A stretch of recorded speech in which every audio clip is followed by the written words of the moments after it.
to była chyba jedna z najbardziej zażartych wojen w historii III Rzeczpospolitej. Ten człowiek rzucił wyzwanie monopolowi państwowego molocha Poczty Polskiej. Wytrzymał wściekłe ataki urzędników, interesownych polityków i ostatecznie pokonał molocha, wykorzystując jego własne słabości. To była prawdziwa walka Dawida z Goliatem, dlatego że naszym bohaterem jest zwykły chłopak z polskiej wsi. Jak wpadł na pomysł podjęcia takiej walki? Dlaczego przeciwko niemu działali nie tylko urzędnicy, ale nawet polski rząd, a nawet niektóre europejskie instytucje? Poznaj chyba najbardziej upartego przedsiębiorcę w Polsce, Rafała Brzoskę, i historię Impostu i jego wojny z Pocztą Polską. Ale zanim przejdziemy do batalii, nakreślmy trochę kontekst, żebyśmy wiedzieli, kim jest ten nasz bohater, który rzucił się z motyką na słońce. Rafał Brzoska to przedsiębiorca, który dzisiaj kojarzy się nam głównie z paczkomatami i Impostem, ale mało kto pamięta, zanim Impost powstał, Rafał był jednym z największych w Polsce potentatów roznoszenia ulotek. Robił to za pomocą spółki Integer założonej w 1999 roku. Historia powstania tego studenckiego biznesu jest naprawdę niesamowita i momentami śmieszna,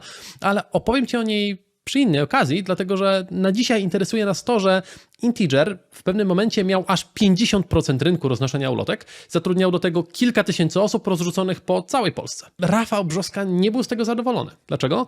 Obserwował rynki zachodnie i wiedział, że do Polski raczej prędzej niż później przyjdzie zmiana i roznoszenie ulotek będzie stawało się coraz mniejszym i mniejszym rynkiem, przez co ciężej będzie zarobić. Konkretniej wyliczył, że cały rynek ulotkarski w Polsce jest wart mniej więcej 120 milionów złotych rocznie i że będzie niedługo kurczył się na rzecz marketingu online'owego. Dlatego Rafał postanowił uciekać w przód i postawić drugą nogę swojego biznesu, na którą potem się przeniesie. Okej, ale co innego mogę robić, skoro znam się tylko na roznoszeniu ulotek? Cóż, Rafał usiadł, pomyślał i stwierdził, że skoro ma placówki w większości Polski i ma naprawdę masę różnego rodzaju kurierów, to może warto byłoby zawalczyć o dostarczanie listów. Tak, zaczął zastanawiać się nad tworzeniem prywatnej poczty. Na pewno pomocny był w tym wszystkim fakt, że rynek dostarczania listów był tak 1000 razy większy od rynku ulotek, to znaczy Rafał oszacował, że był on warty około 120 miliardów złotych. Tak? Miliardów, a nie milionów. Ale był taki jeden malutki problem, to znaczy jego głównym konkurentem na tym rynku była Poczta Polska, która była wtedy trzecim największym pracodawcą w Polsce i ta firma miała tak naprawdę, można powiedzieć, prawie że monopol na wysyłkę listów. I nazwanie tego monopolem wcale nie jest wielką przesadą, dlatego że pocztę i jej interesy chroniło tak zwane prawo pocztowe. Jak się domyślasz, było one bardzo mocno napisane na korzyść Poczty Polskiej. Z szacunku do Ciebie nie będę czytał Ci tych zapisów. Tak naprawdę nas interesuje w tym momencie jedna konkretna informacja. Mianowicie, prawo pocztowe rozróżniało między wysyłaniem przesyłki do 50 gram oraz przesyłki powyżej 50 gram. I o ile te powyżej 50 to każdy mógł sobie dostarczać jak chciał, to te do 50 tutaj już nie do końca. Jaki był tam zapis? Cóż, takie małe, niewinne wymuszenie prawne, że jeżeli ktoś chce dostarczać listy do 50 gram, to musi zawołać za to stawkę co najmniej 2,5 raza wyższą niż stawka Poczty Polskiej. No i przyznasz chyba, że takie prawo jest praktycznym zadeklarowaniem monopolu, bo kto o zdrowych zmysłach będzie płacił 2,5 raza więcej za wysłanie zwykłego listu? To już lepiej niech dojdzie tydzień później. A ważną informacją jest tutaj fakt, że tych przesyłek do 50 gramów było około 90% całego rynku. I właśnie tego rodzaju przesyłkami były różnego rodzaju kontrakty z firmami i urzędami, a to w nich były prawdziwe pieniądze. I można sobie zadać pytanie, skoro sytuacja była tak bardzo przegrana, to po co Rafał Brzoska w ogóle pakował się w cały ten bajzel? Co jest takim wielkim altruistą albo idiotą? No bo popatrz, Poczta Polska miała praktyczną gwarancję dostania kontraktów rządowych, miała te prawo pocztowe, o którym rozmawialiśmy, a do tego jako spółka państwowa miała praktycznie nieograniczony budżet, możliwości i nie mogła zbankrutować. No i jeszcze jeden mały szczegół, chyba nie zdradzę żadnej wielkiej tajemnicy, kiedy powiem, że Poczta Polska, jak to spółki Skarbu Państwa, jest traktowana jako takie bezpieczne miejsce, gdzie można dać ciepłą posadkę politykowi, który był lojalny. Słowem, Poczta Polska była prawdziwym kolosem, który miał monopol na rynku i wsparcie każdego możliwego urzędu i polityka. Poczta Polska była tak okopana, że nawet międzynarodowe korporacje stwierdziły, że nie, do Polski z listami to my nie wchodzimy, bo po prostu nie ma jak konkurować. Ale Rafał Brzoska patrzył na to troszkę inaczej. Po pierwsze, wiedział, że polski klient jest bardzo, bardzo niezadowolony z usług Poczty Polskiej. No bo bądźmy szczerzy, pocztowe opóźnienia, gubienie przesyłek, niszczenie paczek, czy zostawianie awizo, mimo tego, że człowiek cały dzień siedzi w domu, to po prostu przeszło do legendy. Ale była też druga, bardzo ważna rzecz. Rafał, rozpisując biznesplan, założył, że zgodnie z unijną dyrektywą po roku 2009 te prawa pocztowe zostanie zmienione i Poczta Polska straci monopol. Uznał, że wtedy wszyscy rzucą się na zakładanie firm pocztowych, a jeżeli on wejdzie na rynek 2-3 lata wcześniej i trochę przecierpi, to po prostu będzie miał dużo lepszy start. Dlatego właśnie, mimo dużych obiekcji ze strony żony i wspólnika, w roku 2006 Rafał założył spółkę InPost, co ważne, jako część grupy Integer. No i znowu sceptyk powie, fajnie Bartek, że sobie spółkę założył, no ale jak konkurować z niekonkurowalnym? Aha, widzisz, Rafał znalazł bardzo fajny sposób. Pamiętasz, jak mówiłem Ci, że Poczta Polska miała praktyczny monopol na przesyłki do 50 gram, czyli około 90% wszystkich listów? Otóż Rafał Brzoska postanowił obejść ten system tak jak tylko Polacy potrafią. My to po prostu mamy w genach. Wpadł na pomysł, że jeżeli do takiego zwykłego listu dołożymy 50-gramowy obciążnik w postaci jakiegoś notesu, woreczka z piaskiem czy po prostu blaszki, to wtedy obejdziemy ten wymóg, żeby kazać sobie płacić 2,5 raza więcej i będzie można po prostu uczciwie konkurować. Dzięki temu ominął wymóg żądania kosmicznie wysokich cen od swoich klientów. I dokładnie tak, mimo tego, że InPost musiał dopłacać za te wszystkie obciążniki i tak był w stanie zaoferować niższą cenę niż Poczta Polska, a do tego dostarczał przesyłki po prostu szybciej, solidniej i w dużo lepszym stanie. Przez to klienci zlatywali się do InPostu niczym parkowe gołębie do chleba. Dzięki temu firma zaczęła się szybko rozrastać, co było niesamowicie miłą niespodzianką dla tej części Polaków, która regularnie wysyłała i odbierała listy. I co bardzo ważne, Rafał po prostu miał trochę farta, dlatego że uruchomił InPosta mniej więcej w tym samym momencie, gdy pojawił się naprawdę duży i medialny strajk listonoszy. Tak więc z jednej strony cały rynek tymczasowo był jego, a z drugiej strony żółte logo InPostu dosyć regularnie zaczęło pojawiać się w różnego rodzaju dziennikach telewizyjnych. Ale Brzoska wiedział, że to jest tylko krótka chwila na złapanie oddechu, bo czeka go prawdziwa wojna. Czuł, że żeby wygrać wojnę z państwowym molochem, musi nie tyle się uzbroić, a przygotować sobie cały arsenał. Dlatego właśnie w październiku 2007 roku wprowadził swoją spółkę Integer na giełdę. I ważne, mówimy tutaj o całym holdingu Integer, a nie tylko o młodziutkim InPoście, który był częścią całego holdingu. Tym ruchem Brzoska pozyskał 21 milionów złotych na rozwój swoich biznesów i stwierdził, że jest gotowy do walki. Jaką strategię wojenną przyjął i na co wydał taką fortunę? Cóż, aby zdobyć zaufanie nowych klientów, stawiał na niskie ceny, nowe technologie i troskę o jakość usług. I żeby nie było, że leje wodę, konkret.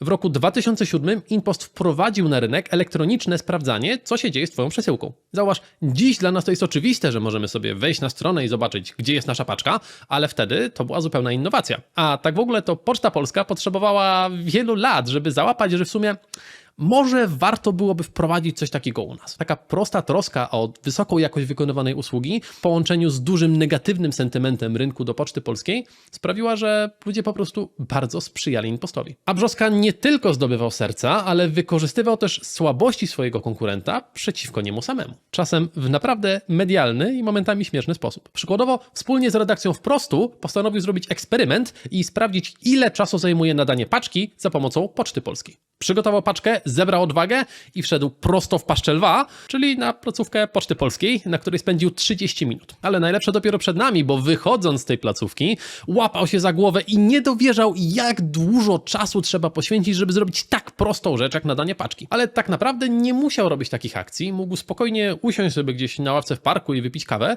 bo Poczta Polska sama kopała sobie grób. Ale pal licho, że klienci wiedzieli, że nie można na niej polegać, bo niedługo pojawiły się twarde fakty pokazujące, że Poczta Polska jest po prostu tragiczną instytucją. Skąd się one wzięły?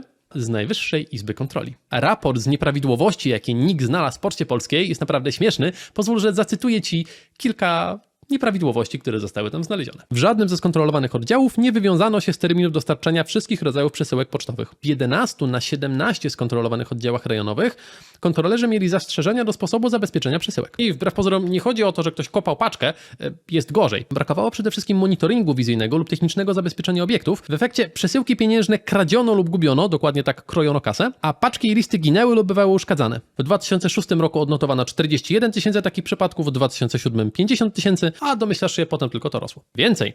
W związku z tym Poczta Polska wypłacała coraz więcej odszkodowań, bo w roku 2006 było to 4,2 miliona, w roku 2007 już 5 milionów a w samych pierwszych 3 kwartałach 2008 było to już 4,3 miliona złotych. I oczywiście nie zdziwi cię to, że sprawcy tych kradzieży byli bardzo sporadycznie wyłapywani, no bo nie było monitoringu, więc jak ich złapać? I wisienka na torcie, bo sam NIK zauważył, że szczególnie dokuczliwym przejawem złej organizacji pracy są kolejki po odbiór awizowanych przesyłek. Bo to było tak, że rano listonosz przychodził do człowieka do domu zostawić awizo, a potem trzeba było się po nie wybrać po południu albo wieczorem, żeby odebrać z poczty. Taka świecka tradycja. Ale to wciąż jest nic, dlatego że kontrola NIK-u wykazała, że Poczta Polska jest w tragicznej sytuacji finansowej. A pamiętaj, że mówimy tutaj o roku 2008, czyli jeszcze zanim InPost na poważnie pojawił się na rynku. To był moment, gdy Poczta Polska miała szczyt swojego monopolu. Na przykład w samym roku 2008 straty wygenerowane przez Pocztę Polską opiewały na około 144,2 miliona złotych. I można by tak naprawdę długo, więc podsumowując, w roku 2008 Poczta Polska była prawdziwym kolosem na glinianych nogach, który po prostu udawał, że wszystko jest dobrze. I zauważ, w tej sytuacji spółka Rafała Brzoski była jedyną alternatywą do Poczty Polskiej, co sprawiało, że ludzie patrzyli na nią naprawdę z dużą sympatią. I z tego powodu Poczta Polska postanowiła zrobić wszystko, byle tylko Rafała Brzoski i InPostu się pozbyć. No i przejdźmy teraz do konkretów. Pamiętasz, jak mówiłem, że InPost postanowił dodawać 50-gramową blaszkę do każdego listu, żeby ominąć te monopolistyczne przepisy? Poczta Polska nie mogła zostawić tego bez odpowiedzi. I oczywiście mogła zająć się, nie wiem, lepszą organizacją pracy, zatrudnieniem większej ilości pracowników, czy chociażby pozbyciem się części dyrektorów zatrudnianych z nadania politycznego, ale nie. To byłoby poniżej ich.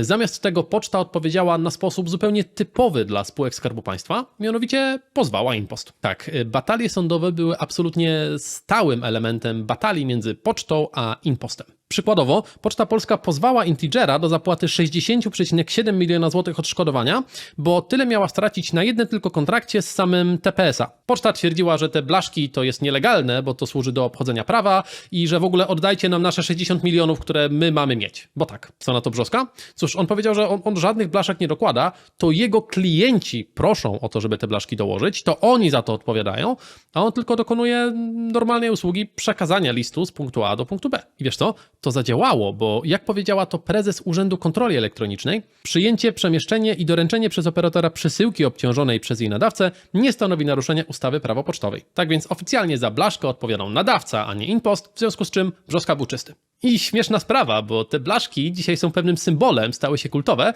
i do dziś można znaleźć je na Allegro, gdzie ludzie próbują sprzedać je za naprawdę ciekawe pieniądze. Swoją drogą możliwe, że Brzosce przeszła tutaj pewna okazja przed nosem, bo gdyby grawerował jakieś okazjonalne rzeczy na tych blaszkach, to można by z tego zrobić naprawdę całą kolekcję z prawdziwego zdarzenia. A jak wszyscy wiemy, tam gdzie pojawia się rynek kolekcjonerski, pojawiają się naprawdę śmieszne ilości pieniędzy. Śmiesznie dużo oczywiście. Ale wracając, bitwa o blaszki została wygrana, ale Poczta Polska nie składała broni. Postanowiła sięgnąć po swoje najmocniejsze działa, a w sumie nawet broń atomową, czyli po kontakty polityczne. I oczywiście nikt tutaj nikogo nie oskarża, nikt za rękę, przynajmniej zgodnie z moją wiedzą, nie został złapany, natomiast trzymajmy się faktów. Pamiętasz ten państwowy monopol, który Unia Europejska chciała, żeby zakończył się po 2009 roku? Cóż, z powodu nacisków pewnych państw ten monopol został przedłużony w przypadku Polski aż do 2012 roku. No i znowu można powiedzieć, okej, Bartek, ja rozumiem, że na tej zmianie to głównie Poczta Polska by zarobiła, ale tutaj nie mamy pewności. Może samo tak wyszło. Jasne, można tak mówić, ale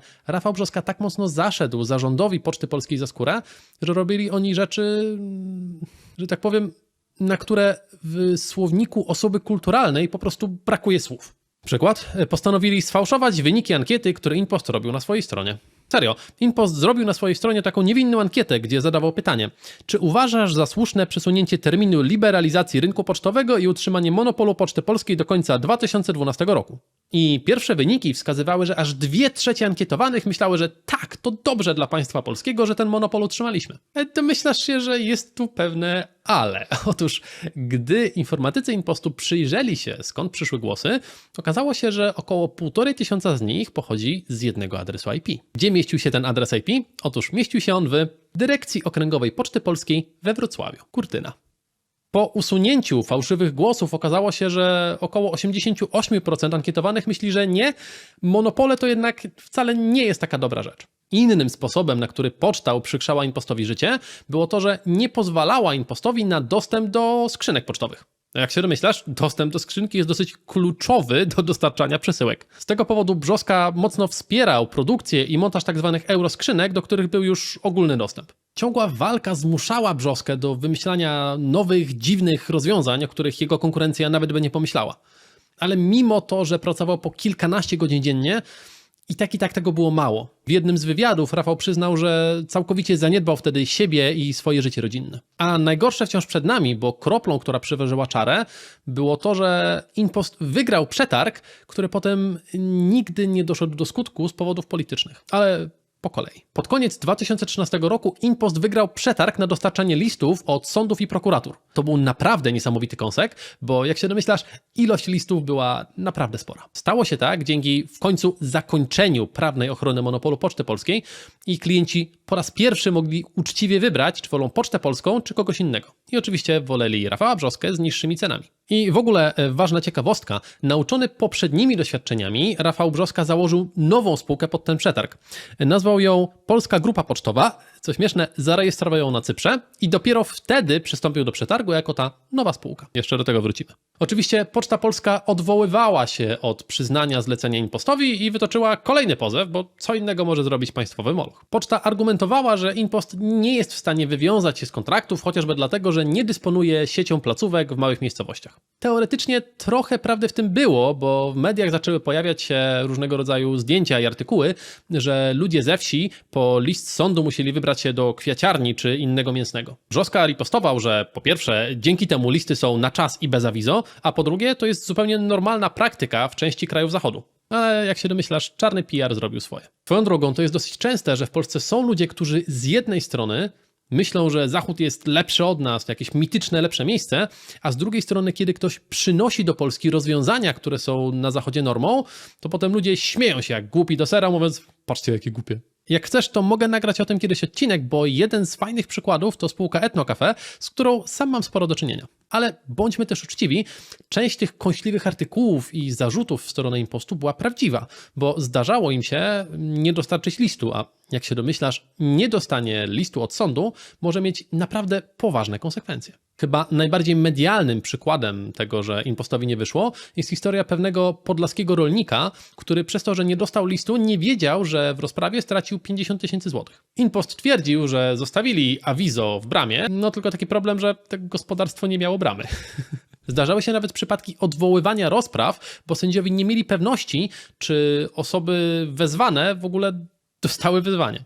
Więc tak, InPostowi zdarzało się upuszczać piłkę, ale warto sobie zadać pytanie, czy to przypadkiem nie jest tak, że firma była krytykowana za rzeczy, których Polacy po prostu oczekiwali od Poczty Polskiej. Ocenę zostawię tobie.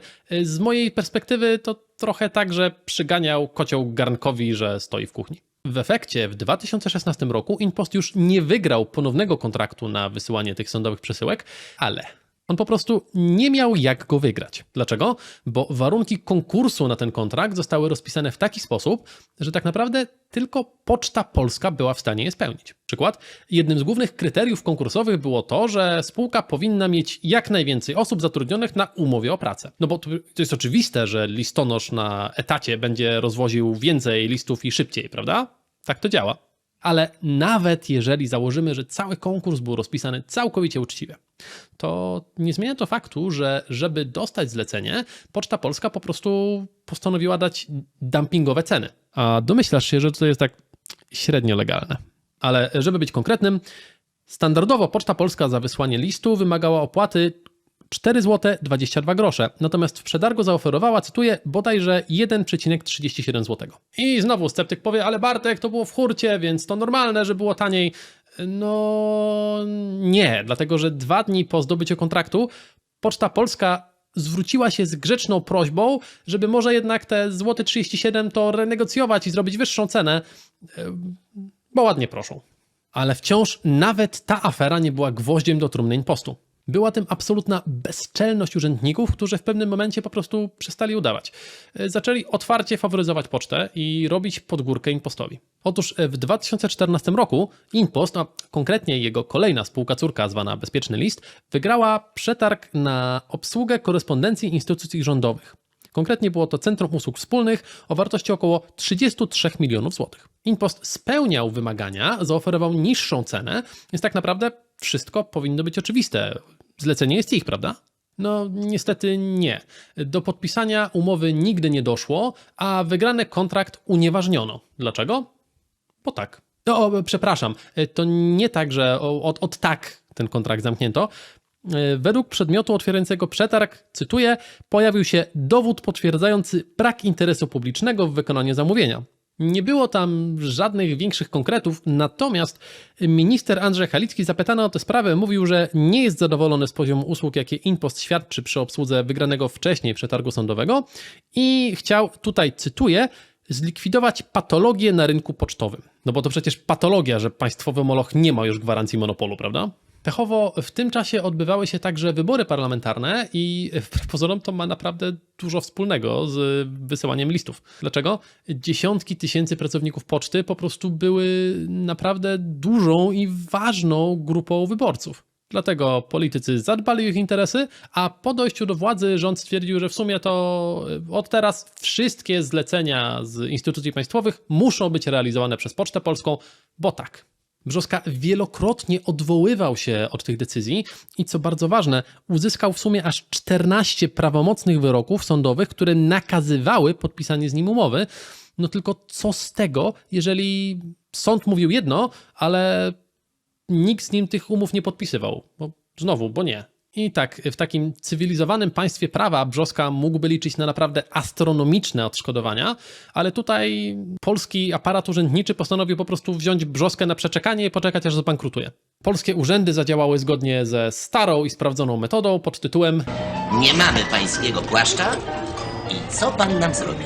No i tutaj dochodzimy do naprawdę przykrej rzeczy, dlatego że InPost, żeby startować w tych wszystkich przetargach, miał prawny obowiązek utrzymywać armię pracowników i placówek, wszystko po to, żeby na chwilę po podpisaniu kontraktu mógł od razu realizować usługę. Według szacunków skumulowane straty z tytułu tych wszystkich batalii prawnych wynosiły około 0,5 miliarda złotych. Czujesz, jak wielkim ciosem to było dla InPostu i w ogóle Rafała Brzoski, który sam stworzył InPost, to było jego dziecko. W końcu doszło do tego, że w firmie pojawił się komornik, który zaczął plombować serwerownię. W ogóle w biurowcu odłączyli im prąd, bo po prostu nie płacą rachunków. Krótko mówiąc, te wszystkie batalie sądowe sprawiły, że InPost stanął na krawędzi bankructwa, mimo tego, że nie był idealny ani święty, ale był niewinny.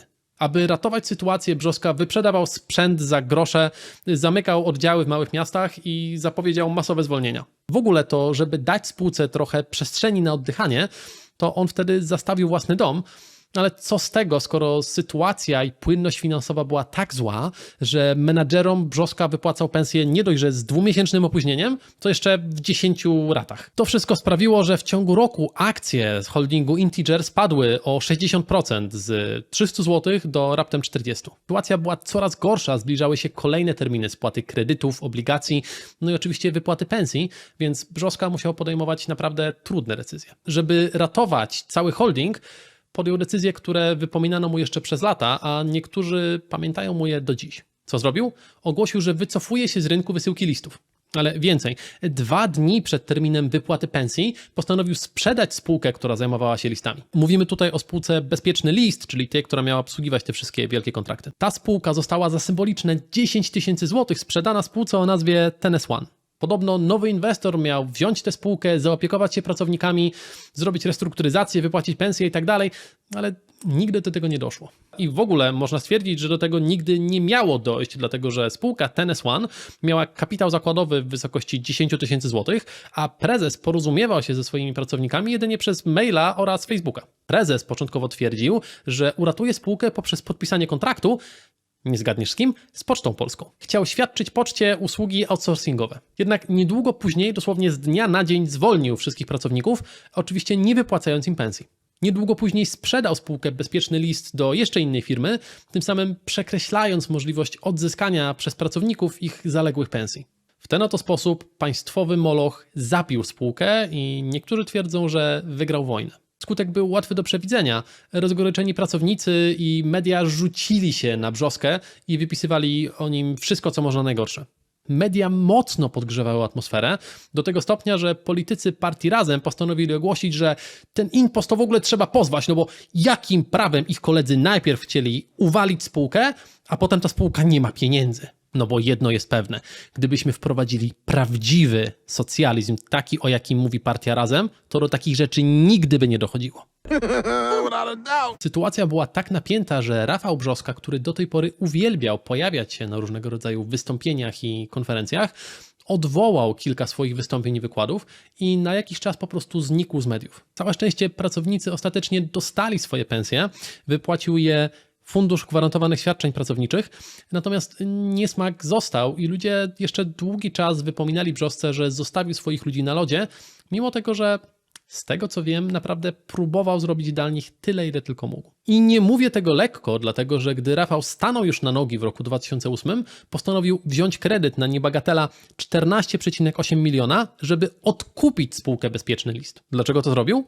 Otóż chciał wypłacić wynagrodzenia tym, którzy jeszcze ich nie otrzymali, spłacić ZUS, Urząd Skarbowy i wyrównać kwotę, którą wypłacił Fundusz Gwarantowanych Świadczeń Pracowniczych. I w ogóle te ostatnie szczególnie zasługuje na pochwałę, bo w 30-letniej historii istnienia tego funduszu nikt nigdy nie zrobił tego, co Brzoska. Po prostu nie trzeba. Sam Brzoska mówi, że zrobił to, bo twarz ma się tylko jedną. Nie chciał, żeby ludzie zarzucali mu, że dorobił się pieniędzy na wykorzystywaniu ludzi i używaniu państwa do spłacania długów, które sam sobie narobił. Mimo tego, że przypomnę, to państwowe urzędy mu te długi narobiły. A oto co sam Rafał powiedział na ten temat. Wierzę, że tak trzeba. Jesteśmy jako firma, jako menadżerowie doświadczeni biznesowo i życiowo zdecydowanie bardziej niż te lata temu. Wiemy doskonale, że skoro można pewne rzeczy zrobić lepiej, to po prostu robi się lepiej. Jeśli da się pewne rzeczy naprawić, to się je po prostu naprawia. Nawet po czasie. Nawet po dłuższym czasie. Dlaczego zdecydowałem się na ten krok? Ze względu na ludzi. Trzeba być przyzwoitym. Nie mam wpływu na państwo, na przetarg, na sądy i prokuratury, bo przecież to splot tych wydarzeń doprowadził do kryzysu. Mam jednak wpływ na to, co dzieje się z firmą, gdy wyszliśmy na prostą. Spółka stoi twardo na nogach i nie zapomina o nikim. I przed nami naprawdę fajny fragment. Częściowo spłacam dług za państwo polskie, które odpowiedzialność za swoje nieprawidłowości, a także sytuację moich pracowników i firmy brać nie chce i nigdy nie weźmie. To przez monopolistyczne zapędy państwa stanęliśmy na krawędzi. Mieliśmy wtedy wybór. Albo trudna restrukturyzacja, albo nie ma firmy. Przyszliśmy piekło, wnioski o upadłość. Na pierwszy rzut oka można powiedzieć, że ostatecznie to państwo pokonało śmiałego, ale zbyt słabego przedsiębiorcę. No bo w końcu Poczta Polska przeżyła, a listy Brzoski nie. Ale czy na pewno? Brzoska uważnie obserwował, co dzieje się na zachodzie. Przewidział, że listy już niedługo ustąpią miejsca mailom i SMS-om. A to znaczyło zmniejszanie się rynku i zmniejszanie się zysków, które można z niego generować. I zauważ, miał całkowitą rację, bo dziś bardzo duża ilość spraw urzędowych może być załatwiona właśnie mailowo albo SMS-em. No i zastanów się, kiedy ostatnio z własnej woli byłeś w placówce Poczty Polskiej? Kiedy dostałeś albo odebrałeś list, który nie był z urzędu? Placówki Poczty Polskiej są masowo zamykane, a te, które zostają, są przekształcane w jakieś jarmarczne bazary. Poczta Polska jest w tak złej sytuacji, że na swoich placówkach sprzedaje słodycze, książki, dewocjonalia i gdyby dali radę wcisnąć tam lodówki na mięso, to jeszcze dosprzedawaliby salceson do każdego odebranego awizo. Więcej, jeden z moich pracowników ostatnio opowiedział mi, że jego listonosz zaczął zajmować się handlem obwoźnym. Pozwól, że ci to przeczytam, bo sam nie uwierzyłem, jak to po raz pierwszy usłyszałem. To było akurat u nas w domu. Babka przyniosła teściowej emeryturę, a przy okazji wyjęła pakiet długopisów i nie pamiętam czego jeszcze z pytaniem, czy chcemy kupić. Powiedziała, że kazali im to sprzedawać, ale po cichu.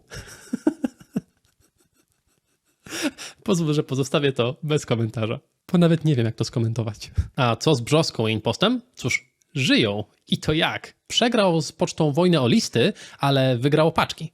Jego paczkomaty są znane w całej Polsce i w sporej części świata. Wprowadza je na zagraniczne rynki i w samym 2023 InPost wygenerował 1,5 miliarda zysku operacyjnego. I teraz najlepszy dowód, że to Brzoska wygrał.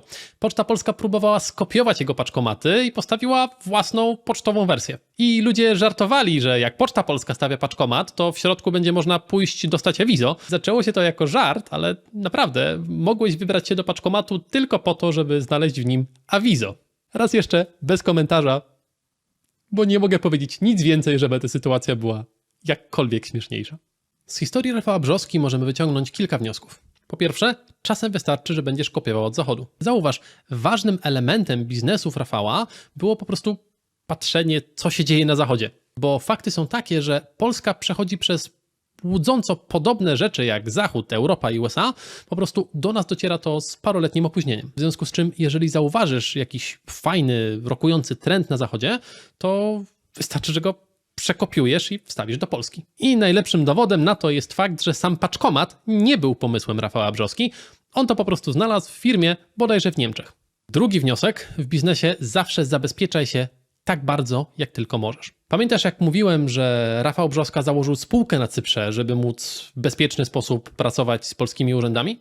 To był przykład tak zwanej zasłony korporacyjnej. Co to jest? Otóż zasłona korporacyjna to jest spółka, córka jakiegoś większego holdingu, która w razie czego weźmie na siebie całe ryzyko. Ona wcale nie musi być na Cyprze, to po prostu było dodatkowe zabezpieczenie.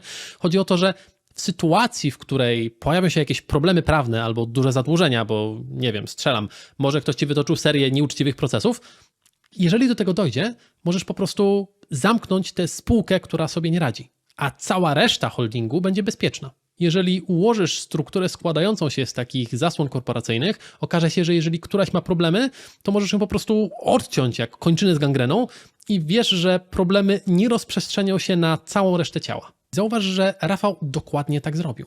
Gdy sytuacja z jego biznesem wysyłania listów stała się nie do zniesienia, po prostu pozbył się całej spółki. Pozbył się problemów i zadłużeń, które tam miał. I oczywiście krytycy wtedy krzyczeli: Rafał Brzoska jest nieetyczny, to głupek, i dużo innych inwektywów rzucali, bo wykorzystuje państwo polskie i zostawia ludzi na lodzie.